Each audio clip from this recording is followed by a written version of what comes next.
नमस्कार, मैं हूं राजेंद्र देव और आप सभी का स्वागत हमारी इस विशेष प्रस्तुति में।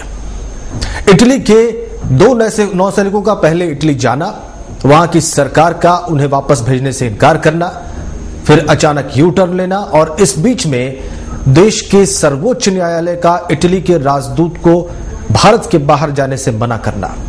ये कुछ घटनाएं पिछले दिनों सुर्खियों में रही। हमने भी इससे संबंधित तमाम रिपोर्ट्स और बहस आपके सामने पहुंचाई।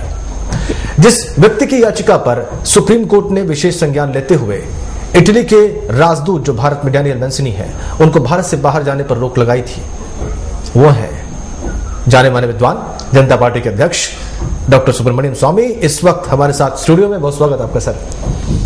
सर, मैं ये जानना चाहूंगा, वैसे तो इस पे लगातार बहस हो रही है कि उन दोनों को पहले आपने जाने ही क्यों दिया। पहले तो क्रिसमस के अवसर पर और उसके बाद 4 हफ्ते आपने उनको अपने मताधिकार का इस्तेमाल करने के लिए जाने दिया, और उसके बाद वहां की सरकार को अचानक जाने क्या समझ में आया कि उन्होंने कहा कि हम आपको वापस नहीं भेजेंगे और ये अंतर्राष्ट्रीय कानून का मसला है, इसको अंतर्राष्ट्रीय न्यायालय में निपटाया जाना चाहिए। इसमें आपको कब लगा कि अब मुझे इंटरवीन करना चाहिए और वो इंटरवेंशन किस तरह का था? देखिए, जब इनको क्रिसमस में जाने के लिए कहा था जी, तभी मुझे बड़ा आश्चर्य हुआ, क्योंकि ऐसा किसी देश में व्यवस्था नहीं होती है। जी जी। और तब मैंने सोचा कि यदि ये वापस नहीं आएंगे तब मैं इसको चुनौती दूंगा। हाईकोर्ट में, उस समय केरला हाईकोर्ट में था। जी जी। जब सुप्रीम कोर्ट ने ये कहा तो मुझे और भी आश्चर्य लगा। तो अब मैंने सोचा कि इस पर हमें यानी जो 21 मार्च तक आने की बात थी, वो 22 मार्च आने वाली थी, उसके बाद देखेंगे। लेकिन इस बीच में इटली गवर्नमेंट ने अनाउंस कर दिया कि ये वापस नहीं जाएंगे जी। तब मुझे लगा कि कोई सौदा हुआ है, ऐसा है जी जी, कोई समझौता हुआ है जी। और उस समझौता तब सफल होगी जब इटली के एम्बेसडर को ये बनावटी रोष में इसको नापसंद कह के उसको कहते हैं पर्सना नॉन ग्राटा जी, उसको निष्कासित करें जी। तो फिर तो सबके लिए ठीक होगा, वो भी चले जाएंगे, 2 मरीज भी चले गए, मामला खत्म जी। और एक दो दिन में सब भूलने लगेंगे जी। ये था मेरी राय में जो सौदा हुई थी जी। तो इस सौदा सरकार ने जो किया इटली सरकार के साथ, इसको एक ही रास्ता था विफल करने के लिए, वो है कि एम्बेसडर पर रोक लगाया जाए जी। अब वहां समस्या ये थी कि आम राय बनी है दुनिया में और देश में कि एक डिप्लोमेटिक इम्यूनिटी है, वियना कन्वेंशन जी, बार बार इसका जिक्र करते हैं जी, पर लोगों ने पढ़ा नहीं है। तो मैंने उसका एक्ट उसको मंगवाया और पढ़ा और देखा कि उसमें एक वेवर का नाम पर, यानी मैं डिप्लोमेटिक इम्यूनिटी नहीं चाहता हूं या मेरे जो दूत हैं उनको डिप्लोमेटिक इम्यूनिटी देने के लिए जरूरत नहीं है, इस विषय पर ऐसा एक प्रावधान है जी। अब मैंने फिर ये हिसाब लगाया कि ये जो आश्वासन दी गई, ये तो शपथ पत्र में दी गई थी और सिर्फ एम्बेसडर ने नहीं दिया, लेकिन इटली गवर्नमेंट ने भी दिया जी, सोवन गारंटी थी। हाँ जी। तो जब आपने खुद स्वयं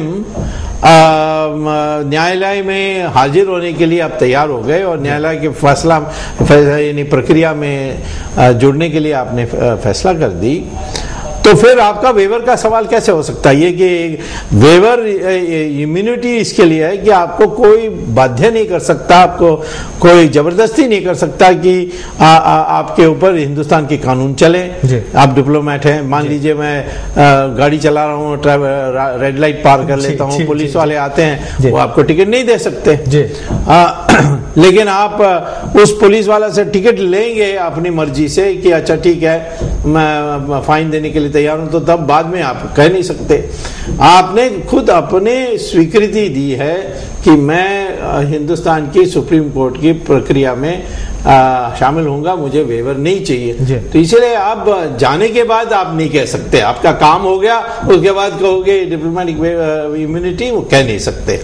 ये था और इसीलिए मैंने अटॉर्नी जनरल से बात की, वो तैयार नहीं था इसके लिए याचिका पेश करने के लिए।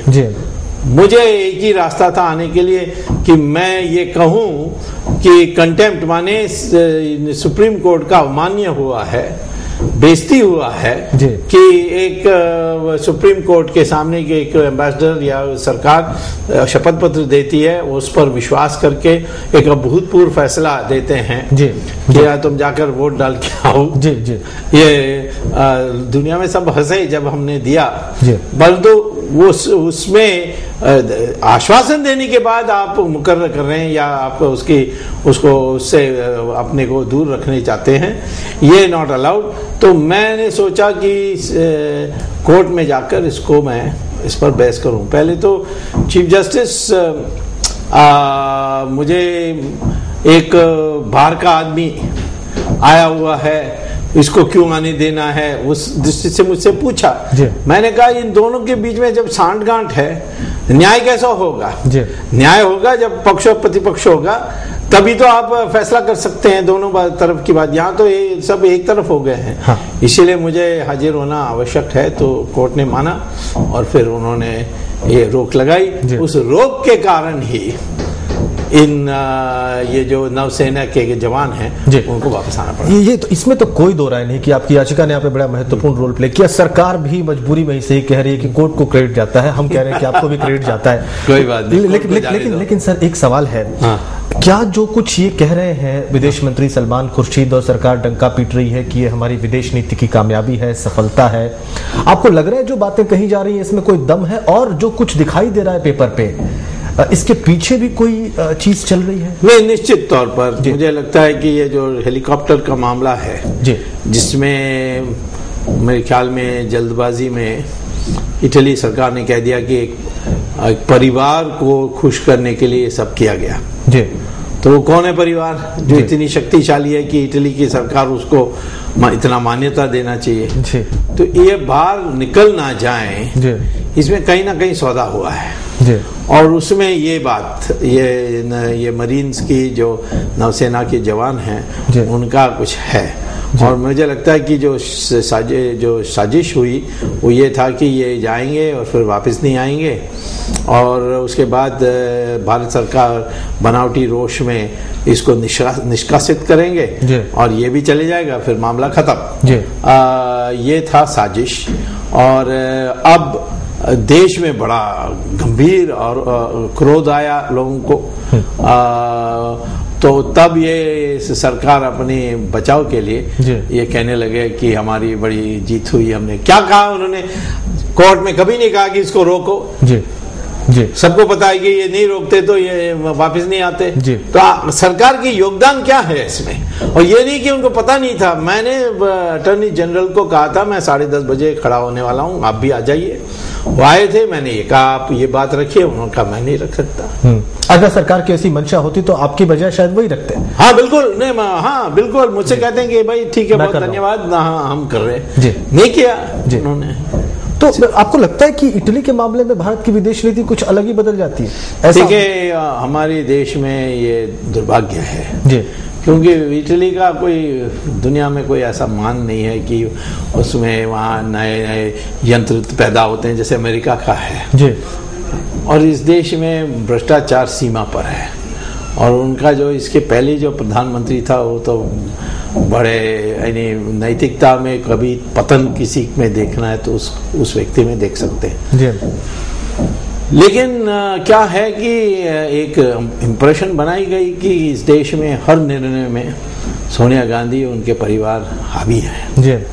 और मुझे लगता है एक बात मेरे ऊपर इस बात पर भी चिढ़ाई, और ये जो प्रसारण होना चाहिए था या पब्लिसिटी होनी चाहिए थी मेरे योगदान का, उसको दबाया गया सरकार के तरफ से, इसीलिए कि वो वहाँ इटली के पेपर में बहुत हमारे फोटो के साथ फ्रंट पेज में बहुत विस्तार से उन्होंने पब्लिश किया।